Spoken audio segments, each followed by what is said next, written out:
Krispy Kreme Donut is a donut company and coffeehouse chain that started in 1937.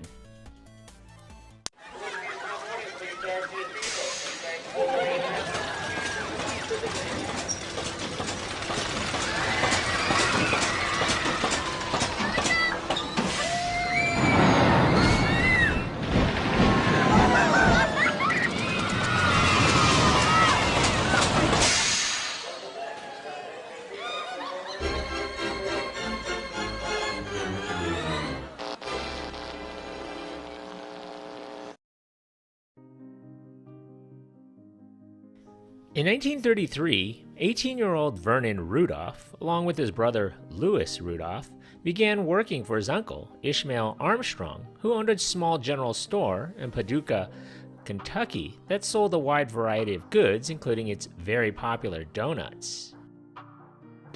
At first, the small business primarily sold and delivered donuts to local grocery stores.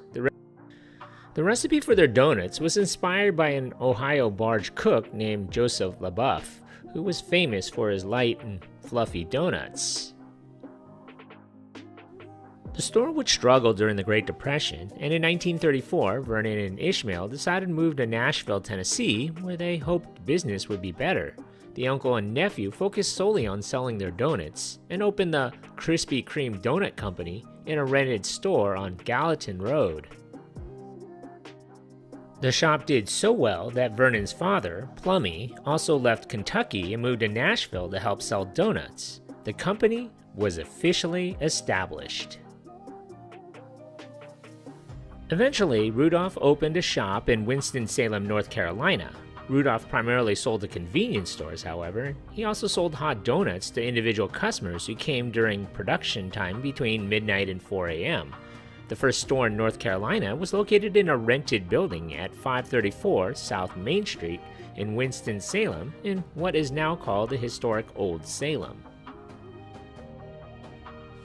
The Krispy Kreme logo was designed by Benny Dinkins, a local architect. Once short on cash, Rudolph borrowed money from a local grocer, promising to pay him back once he sold enough donuts. The grocer didn't have to wait long. With other family members brought into the business, the company branched out to Charleston, West Virginia, and Atlanta, Georgia.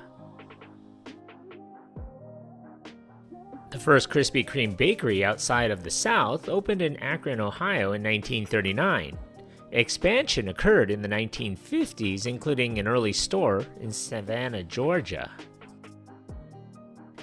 By the 1960s, Krispy Kreme had developed and established its trademark look, a store topped by a green roof and emblazoned with a marching K symbol. By this time, the coffee house had been added, and a large window gave customers a close-up look at Krispy Kreme's unique donut-making process. Krispy Kreme was known throughout the Southeast, and it began to expand into other areas. Vernon Rudolph died in 1943, and soon after, the company was sold to a large food service business, a wholly owned subsidiary of Beatrice Foods of Chicago, Illinois. The new owners implemented many changes, not all for the best. New and different ingredients were used to make the donuts, diluting the distinctive Krispy Kreme flavor. Also, quality further suffered as attention to detail diminished. In 1982, Beatrice Foods sold the company to its former workers and franchisees who had brought with them the knowledge of the old ways. Krispy Kreme was back on track.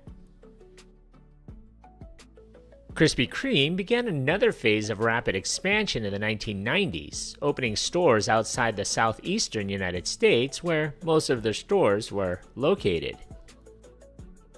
Krispy Kreme blossomed in the late 1990s thanks largely to the guidance of its CEO, Scott Livingood, who was instrumental in transforming it from a regional wholesaler into a nationally recognized and leading brand specialty retailer. In guiding the company through its expansion, Scott developed markets for Krispy Kreme donuts across the United States, and he had taken the company into Canada while planning for even more international growth. The company began its expansion in 1996 when it had only 95 stores. By the turn of the century, it had more than 200. On April 5, 2000, the company went public. December of 2001, Krispy Kreme opened its first store outside of the US in Ontario, Canada. Krispy Kreme also designed and perfected a new donut machine about the size of a small car that could help the company open even more outlets in places like center city locations, train stations, and small towns. The machine's smaller size made it possible for the company to open smaller stores that could be operated more cheaply and in spaces about 1/5 the size of its typical 4,500 square foot store. By February of 2004, the company reported sales of $665 million and operating profits of $95 million from almost 400 stores, including international locations. But in May of 2004, the company suffered its first loss as a public company. Chairman and CEO Scott Livengood blamed its poor results to a low-carbohydrate diet craze. But honestly, this excuse met with skepticism since rival donut chain Dunkin' Donuts had not suffered from the low-carb trend during the same compared period. In 2004, the number of Krispy Kreme donut stores in the US peaked with 393 units. By 2005, the company's stock had dropped significantly, causing it to plummet in earnings, as well as allegations that the company had some questionable accounting practices. In December of 2005, the company began to make plans to reverse its losses, first by closing unprofitable stores in order to avoid bankruptcy. Market analysts felt that the chain had overexpanded and oversaturated some areas, kind of like those ABC stores in Hawaii and the Starbucks chain. Too many stores in the same area would cannibalize its profits, as well as create competition within itself. This overly ambitious expansion had devalued Krispy Kreme brand's novelty by making the once specialty donuts appear common due to the mass production of pre-made donuts, straying away from its roots where they were always made fresh. Besides royalty payments from new stores, the parent company also enjoyed significant profits by requiring franchisees to purchase mix and donut-making equipment from the parent's Krispy Kreme manufacturing and distribution division, drawing criticism from franchisees and analysts alike. By comparison, rival chain Dunkin' Donuts generally avoided selling equipment or materials to its franchisees, which it believed keeps company and franchisee interests aligned, as well as having a royalty stream based on same-store sales. Krispy Kreme also grew criticism because they were accused of channel stuffing by franchisees, where stores would receive twice their regular shipments in the final weeks of the quarter so that headquarters could make its numbers. The company was also dogged by questionable transactions and self-dealing accusations over the buybacks of franchisees, including those operated by company insiders. On March 4, 2009, the SEC issued a cease and desist order against Krispy Kreme for its actions inflating their revenues and engaging in illicit activities regarding the purchasing of its own stores to prop up revenues and setting up mechanisms to guarantee that it beat earnings estimates. In 2010, Krispy Kreme Express, a delivery service for businesses, began its operation. In the early 2010s, the company began developing shops with tunnel ovens, which allowed for an all-day hot now, hot donut experience. On February 24, 2015, Krispy Kreme opened its 1,000th shop in Kansas City, Kansas. The next year in July, Jab Holding Company, a German investment firm, purchased the company for $1.3 billion.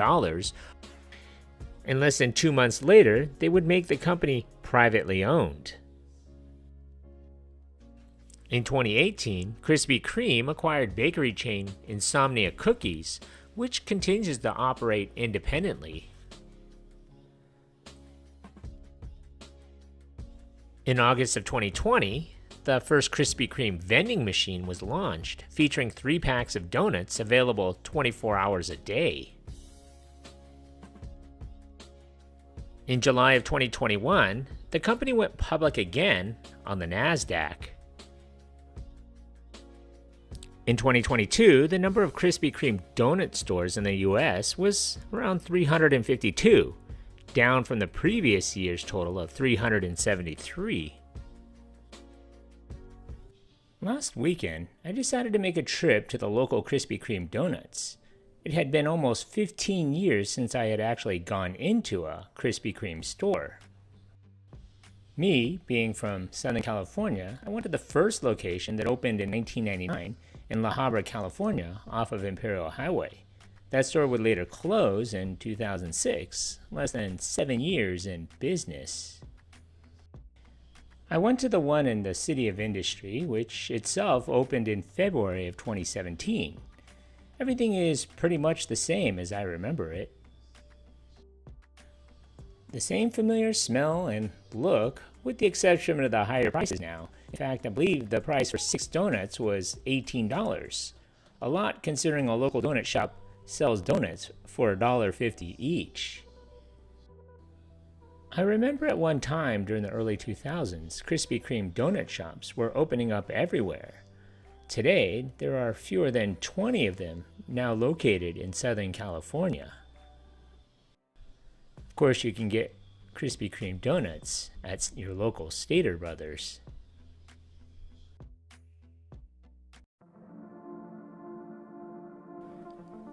Thank you for watching.